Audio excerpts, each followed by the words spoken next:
Good Thanks evening, Joe. Thanks for joining us. My pleasure, as you know. Yeah, it's always good to have you here. All right, so I think we have everyone here. So we have started the recording. This is the Glen Cove IDA Governance Committee meeting. Tonight is February 9th, 2021, and we're here to have our first Governance Committee meeting of 2021. So with that, I will ask the secretary, Cam, to please call the roll. Chairman Tanky, I am here. Joe Juino, Here. and Jim Capiello. Here. Okay, so we're here not only just on the ID, but the Glen Cove Local Economic Assistance Corp Governance Committee for both. We have the same members that are serving on both agencies as committee members of the governance committee. And the purpose of tonight's meeting is to review the draft IDA Local Economic Assistance Corporation performance measurement reports to assess how the agencies met its performance goals and fulfilled its mission statement in 2020. Has everyone had an opportunity to look at the draft reports? Yes. Yes. Yeah, terrific. Okay, and I'm going to turn this over to you to give an update on how we did in 2020. So if you would, I'd ask you to take it away, our Executive Director, Ann Fangman. Sure, and I'll just start with, if anyone has, Jim or Joe, if you have any questions up front, I'm happy to answer them. I'll just run through the highlights of the report, and then we'll have some time at the end to answer any questions. Very good, Ann. Okay. So in terms of our performance measures, we did well this year. All our pilot payments were made in a timely fashion and in accordance with our agreements.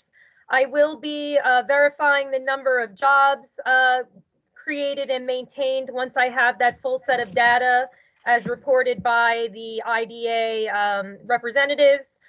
We should have that in, when is the deadline, Camille? Is it February 15th? Yes. Okay, so I'll have that data soon to be able to verify that as well, but everything else has been verified in the meantime. In early 2020 this year, our New York State audit concluded with the field audit piece done, and there was an exit conference held between myself, our CFO, and the field audit team. At this time, a draft report is still being compiled by the New York State Office of the Comptroller, and I don't have any updates on that at this time. We are continuing our new policy as of last year to ask our board members to file annual financial disclosures. So when Camille, does her thing and gets everyone to send that in, just understand that that was something that New York State had brought to our attention that we quickly put a policy in place on. Right. And then in terms of performance goal number 2, we actually were able to be a part of the Long Island Economic Collective digital marketing campaign with the other 8 IDAs on Long Island with the support of Discover Long Island and National Grid in 2020. Our RDA was featured in the Long Island Intelligence Report with distribution in print and digital copies. That report was featured in Site Selection magazine with national exposure. We're also part of the Long Island Economic Development Collective, which launched a webpage at the Discover Long Island site. And we also continue to participate on the Business Improvement District Board with the Chamber of Commerce, the Interagency Council, and other groups. Many of these meetings and discussions have been virtual this year due to the pandemic. For performance goal number 3, we continued our straight lease and bond programs. No updates with the LEAC projects at the Regency and also at Tiegerman Schools. Those are status quo. The Regency finished last year on their new memory care unit, and Tiegerman School has been operating well since they took over that former Cole School property. Right. Over at the Village Square, this was a busy year, and construction was largely completed in 2019, but in 2020, all the finishing touches were put on and a ribbon cutting was held in October of 2020. There was a lottery over the summer that the mayor and some of our board members participated on for the 13 affordable units, and that was done with the support of the Long Island Housing Partnership. Pre-leasing at the building began in the summer, with over 50% of the apartments leased by the end of the year. And now in early 2021, that number has gone over 50% as well. In December of 2020, the city and RXR held a dedication ceremony for the public plaza, as well as a tree lighting and scaled down winter festival due to COVID-19. And you may be aware that the plaza and retail space has been hosting the Seacliff Farmers Market in the winter months down there. Right. The waterfront project also had much progress in 2020. Buildings H and I are both open. Building H is completely leased. Building I was approximately 35% leased. By the end of 2020, that building had opened up in the fall, along with Brendel's Bagels across the street. The Building B condos are over 50% sold and in contract by the end of 2020.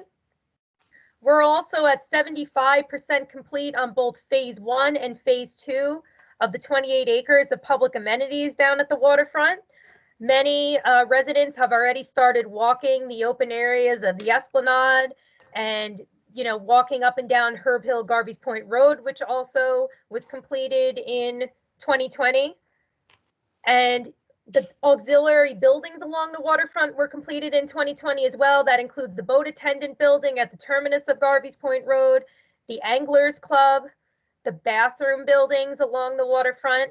Those were all completed as well. Correct. The dog park was opened. I believe that was in early winter.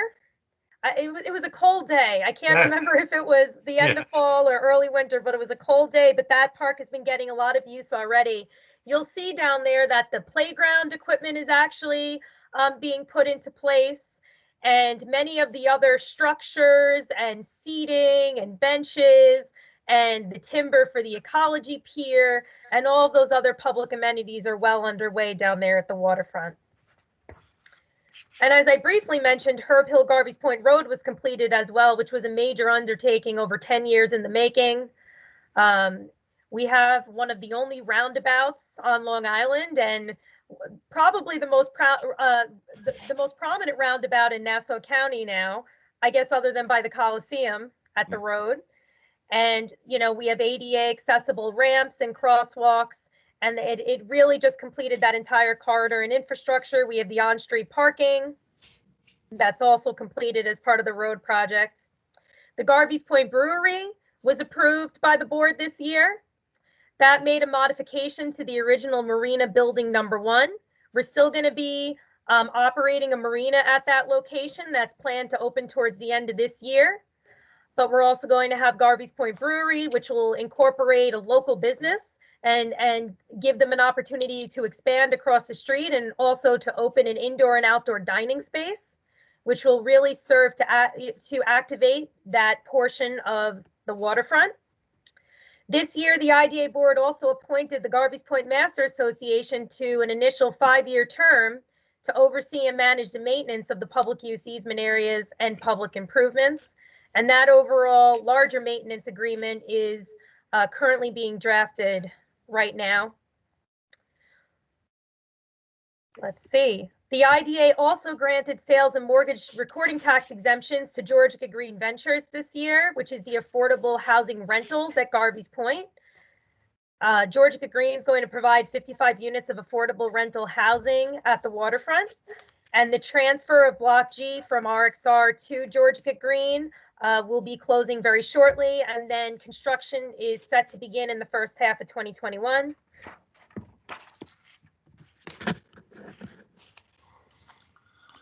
That's really all I have in terms of the projects, unless there's any further questions about any of the IDA projects that we're administering this year.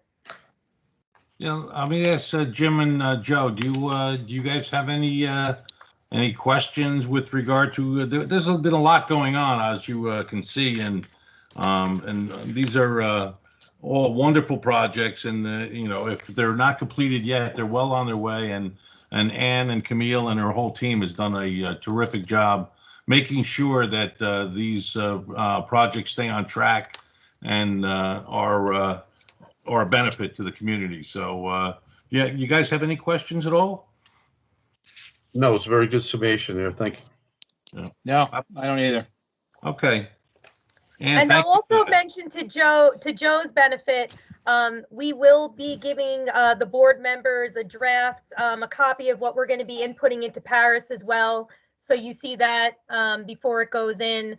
We have much, the information's coming in from the various IDA projects. We're really on top of it this year. Camille and myself and Margot have been sending out reminders, and we've been reviewing all the exhibits as they're coming in, and we're identifying any missing information so that there's a clear line of communication up front.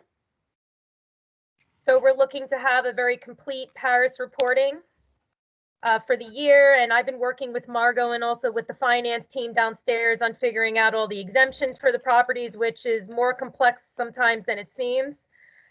And then moving to performance goal number 4, as part of the pandemic and also as part of what was mandated by the state, we've been holding virtual meetings and live streaming them, and also providing those meetings after the fact on the internet. During the year, we held discussions and meetings with approximately 10 new developers as well.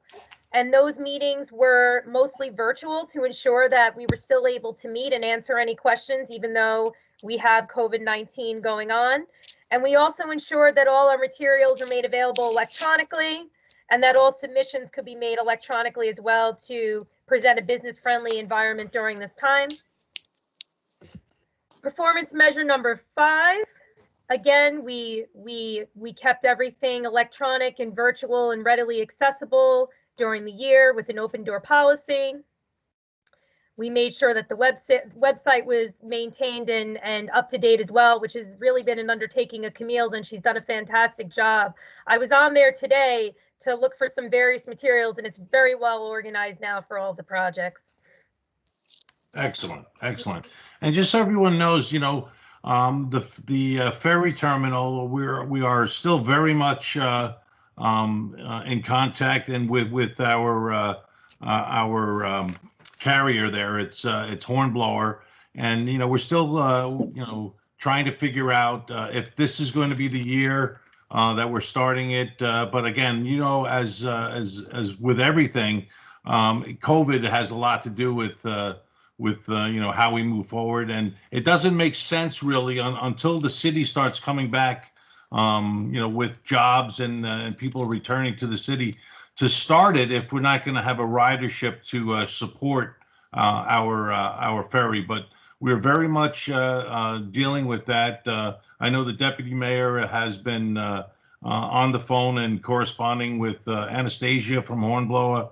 And we're really, we're excited about it. But again, we have to make sure that it makes sense before we start that. But I just want everyone to know that even though we haven't put anything out in the press or did any updates, so we are continuing to work with them and trying to figure out when the best time would be to start our service out of the ferry terminal. So just in case anyone asks you, as a member of the IDA, that we are working with them to start that up as when it seems to be the best feasible time to do it. So that's my quick update on the ferry terminal. And is there anything you would add to that? Yeah, just a small update related to that. The IDA has been working with Maureen and DPW, and we were able to hire an engineer through the IDA to produce a plan to pave and stripe the gravel lot. And I'm happy to say that we were also successfully able to negotiate with RXR the eventual paving of that lot. So once it makes sense to do so, we will be working with RXR to have that lot paved as well. And we're also working with RXR on additional parking locations for when the commuter ferry service is going. So that's all very much in progress as well. And we did make some strides in that sense this year, just in terms of the negotiations with RXR and the identification of particular projects for the parking. Very good. And also, you know, as part of that, and this is not related to the actual ferry service, but Maureen has been looking to try to you know, get a vendor into our ferry terminal building to service the ferry commuters when that time comes, and also as when people are utilizing the Esplanade, walking by, is it may be a nice area to stop in for to get maybe a cup of coffee or something along those lines while they're out there. So a lot of things are you know, in the wings, so to speak, waiting to get going. But you know, we are constantly and always thinking about these things and trying to make sure that we're as up to date as possible, so that when the time does come, we're ready to go. So. And thank you for that, Camille. Thank you for your work on that as well. But I thought I'd just give you guys a quick update on what's happening with that. So, okay. Anything else, Anna, with regard to the governance committee on these items? No, if there's no other questions or comments, I'll work to prepare the final report for approval by the IDA and LEAC board at the March 23rd meeting for submission to the authority's budget office on or before March 30th. Along with our Paris reporting, I'll be working with Margot. Okay, very good. Either Jim or Joe, do you have any other questions or issues on this? Because otherwise, yeah, go ahead. Generically, procedurally, Anna, have we gotten any requests from the public in the way we either notify meetings or have meetings or along those things? And I don't need an answer today, but I mean, if you could think back and get back to us. I'm just trying to think if there, you know, when we extend timing That's a for good more point. timing for public hearings. I just want to make sure that, you know, all the legitimate complaints on what we're doing beyond what we're doing legally that are addressed. That's all. And part of government. It's a good point, Joe, and I'm going to add that into this report. Camille, if you want to make a note of that, I'm going to add a sentence or two, because we actually decided this year that we were going to change our policy a little bit and our procedures a little bit. We're going to be allowing more time between public hearings on projects and then going to a board vote. And actually, it worked very successfully, I believe, at multiple instances this year, where we took the time to have a preliminary meeting, and then to hold a public hearing, and then to give another couple of weeks to review materials and send those materials to the board. And then if there were additional questions, to even extend the date of the meeting out by another week or so, just to allow adequate time for all of the questions to be answered, for us to post fact sheets or get all of those you know, questions addressed in the interim period. And I think it works a lot better that way too. I don't like to be rushed through these projects. And I think that when we allow the adequate time between first bringing it to the board, reviewing the due diligence, having our public hearings when necessary, and then addressing it with the full board, I feel that's really the best way that we should be operating. And I know that our chairman and our board members and Camille and the staff agree. Yes, and Joe, that was a very good point. As a matter of fact, Ann, we do mention it in the last performance goal number 5. We say exactly what you just said. Oh, did I throw it in there?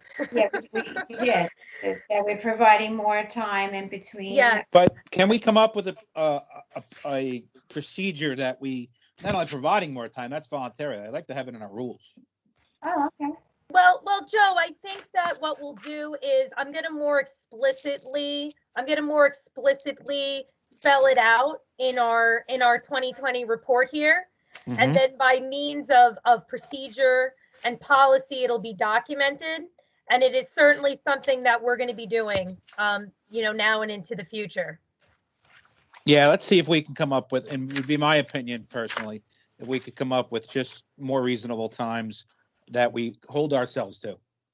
No, absolutely. It's absolutely something that we have been doing now, we will be doing in the future, and something that we can reflect in our policies as well. Sounds good. Okay.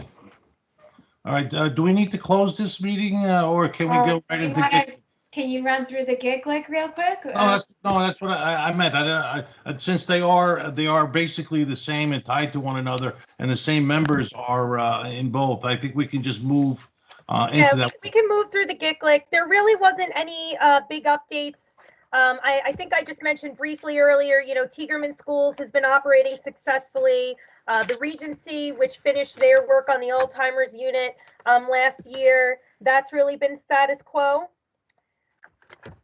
Okay. And in terms of, we didn't have any new LEAC projects come to us this year, but in terms of the financial disclosures, in terms of any of the other policy implications, updates to the website, things of that nature, that's all consistent with IDA. Okay, very good, and thank you. Do you guys, Jim and Joe, do you have any questions with regard to the LEAC? I don't. No question. All right. So, again, Just once again, Mayor, we got unanimous response to the confidential board evaluation questionnaire, and all members agree that they are, kept informed, that we're acting within our bylaws and policies. They feel empowered to, speak up and make decisions and et cetera. So that was very good. yeah, those were, I mean, I think across the board, those were the highest marks that we could possibly attain from our membership. So that was very good and I'm very glad to see that. And it's a reflection on how you and Ann, get the information and keep the information flowing. Excuse me, as well as Mill and Tyler with the information that he provides to us as well. So that's a nice compliment to you guys. I also just want to give a quick shout out to Margot Zeldesi, our newly minted CFO. I mean, she's done a phenomenal job just in the last year of getting up to speed on all of our agencies and procedures and finances. And I really have to say that she has really stepped up to the plate of making sure that our agencies from a financial perspective continue to run smoothly. Yeah, Margot, I didn't mean to leave you out there. You have been doing a phenomenal job and very much appreciated. I know you put a lot of time in to this, and you do a great job with your reporting and everything like that. So thank you very much for that as well. Thank you, Ann. Thank you, Mayor. You're welcome. Thank you. All right. So with that being said, I think there's no other business to be held, no further business. So I'm going to ask that we adjourn our meeting and end it for this evening. And I ask for a second. I'll second that. That was Joe Giuino. Camille, can you please poll the members to close the meeting? Chairman Tanky, I vote aye. Joe Giuino, Aye. and Jim Capiello. Aye. Okay, I want to thank everybody for their participation this evening. Let's keep up the work, the good work that we're doing. I think there's a lot of projects that are being followed, not only in the IDA, the GICLIC has the ones that are existing, but also with the other agency projects that we have. So thank you all for the hard work that you put in, and we'll end the meeting on that. And all have a great evening, and thank you again for your attendance. Thank Thank you, you. everyone. Stay Thank you safe. so much. Stay safe Take and care. well. Take care. Thank you.